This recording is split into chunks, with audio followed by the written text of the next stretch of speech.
What's going on, everybody? I am Mr. Fred, and welcome back to SoulCalibur 6, or welcome to SoulCalibur 6 if this is the first episode of SoulCalibur 6 you're watching on my channel. So, we've been doing the Libra of Soul mission set. We've been doing that story mode. But I wanted to also do the Soul Chronicle, and I didn't want to do one at a time because by the time I got to the Soul Chronicle, I may not want to continue putting more SoulCalibur 6 videos up on my channel. So I decided, while we're doing the Libra of Soul, we're going to do the Soul Chronicle as well. I don't know how this is going to work. Okay, so main story. Mitsurugi, Maxi, Grow. Okay. Okay. So this kind of ties into Conduit Met. Okay. Chronicle of Souls, and this kind of ties into my Libra of Souls section. Alright. Okay. Main story. I'm just gonna do the main story, because that is interesting. So basically, if I wanted to, I could potentially, once I finish Libra of Soul, get through every single character's thing. I could potentially play all of them. Okay, so we're just going to begin the main story. Here we go. Chronicle of Souls Prologue. Soul Edge. Its story reaches far back into the darkest depths of history. In the 16th century, the legend tried to rear its ugly head again. All right, here we go. This is going to be good. Transcending history and the world, a tale of souls and swords eternally retold. Soul Edge, a legendary sword and devourer of souls. Buried in the darkest reaches of history, it was brought back to light in the 16th century. The notorious pirate Cervantes claimed the sword as his own, setting everything into motion. Soul Edge adapted itself to its new owner by splitting into two. Possessed by the evil weapons, Cervantes began a bloody reign of terror, slaying all those seeking the swords without prejudice. Cervantes was eventually undone. Under the protection of Hephaestus, the god of smithing, a female warrior named Sophitia was able to destroy one of the swords. Shards of the blade flew and lodged into her body, causing near mortal wounds. Seeing his chance, Cervantes raised his sword to deliver the final blow. Suddenly, there appeared a ninja known as Taki, who rescued the wounded warrior. Taki defeated Cervantes in a battle to the death before carrying the injured Sophitia away. However, one of Soul Edge's two blades still remained. Perhaps it was fate. The blade fell into the hands of Siegfried, whose mind was twisted and unwell.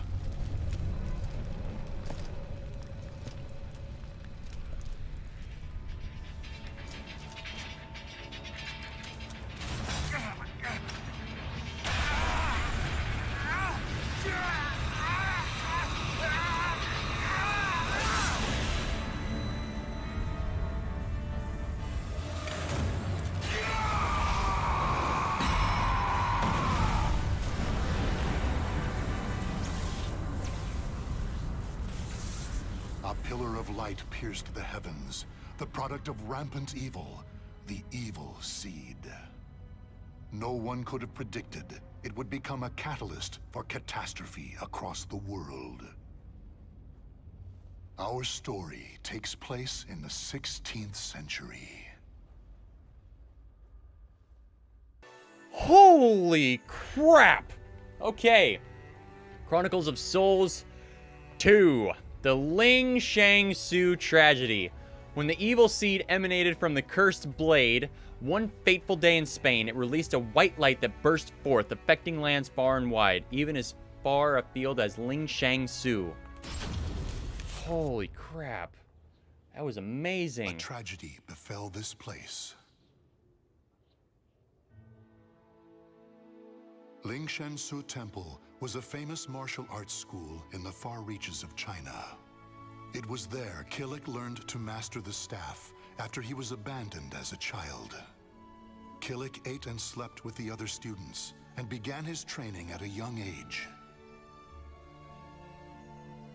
Despite this, he established a family-like bond with just one other student, Xianglen, a young girl who was like an elder sister to him.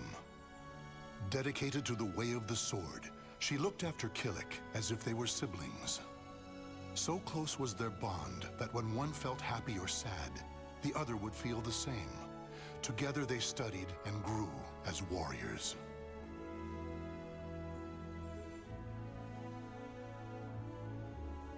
The years passed by.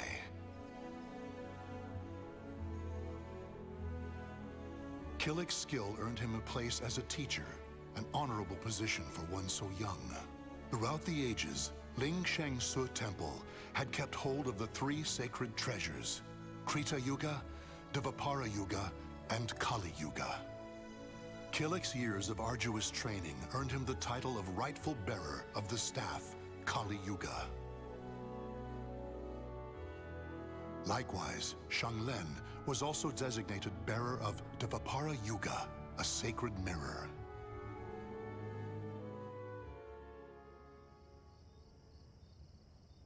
Our story begins on the night before the ritual for passing the treasures on to their new masters.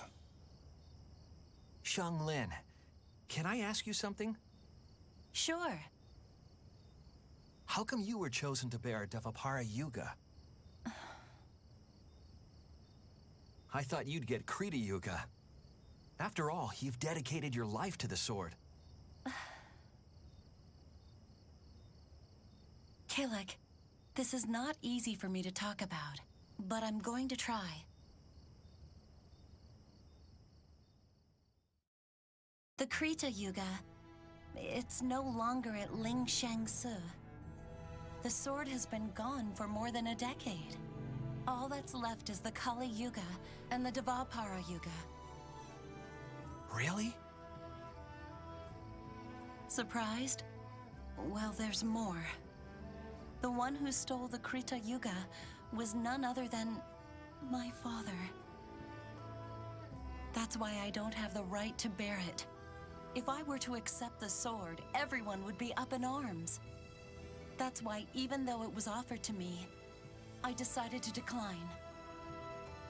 Of course, I love Ling Shangsu, and I do wish to see my studies through to their conclusion. It's just, I just don't want the sacred treasures, or my status as a sacred bearer, or anything else to hold me back. You know what the monks say. Fate is carved with your own hands. When I spoke to them about that, they decided to let me bear Dvapara Yuga instead. Now I can feel proud that I'm a sacred bearer just like you. You know something, Kilik? What?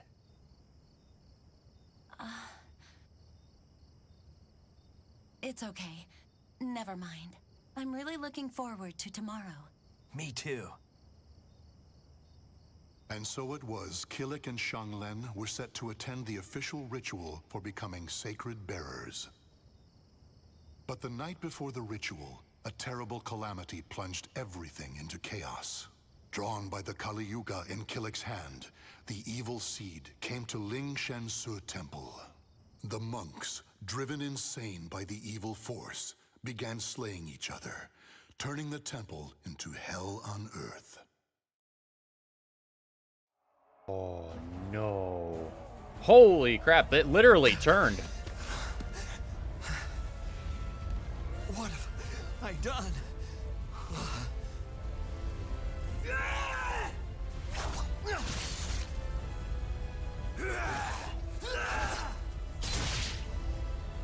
I don't understand. Everyone, stop this madness!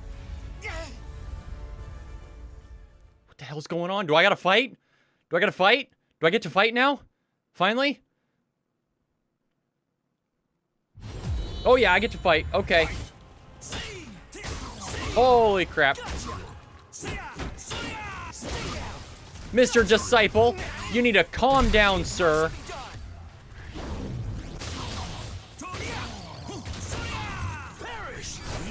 Oh!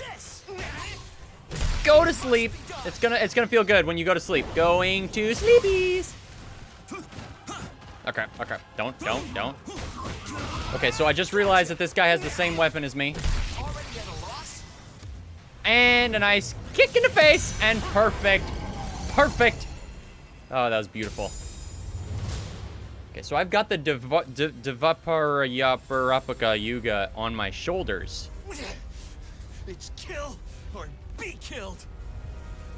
Whoa. Xianglin? Get a hold of yourself, Xianglin.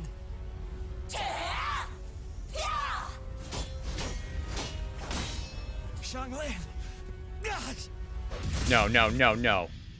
Oh, God. What happened? Oh! Xianglin?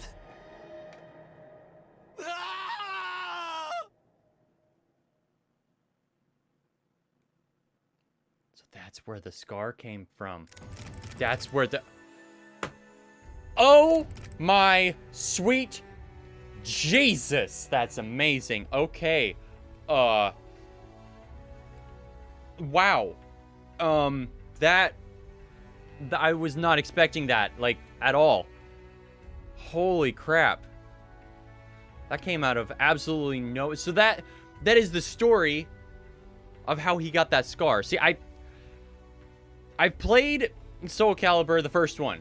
I played through it all the time. Played all the story, everything. I loved that game so much. And I played it all the time. I still have it sitting out in the living room. The original Soul Calibur for the Dreamcast is sitting out there with my old Dreamcast. I can play it right now if I want to.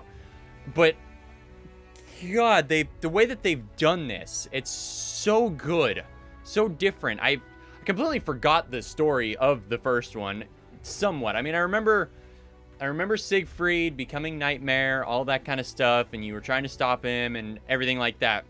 But man, this is they're treating this like a reboot to the entire franchise, and I really, really like that. That is something that I was not expecting, but I am so glad they did, and I really, really hope they continue with it and they make another one after this, because this is, I can tell this is going to be amazing. But we are completely out of time for this first episode of Soul Chronicles, Chronicles of Souls thing. So if you guys enjoyed this, be sure, like the video, leave me a comment, subscribe if you're new, share this with your friends, family, anybody you think might enjoy it, and as always, I will catch you guys in the next one.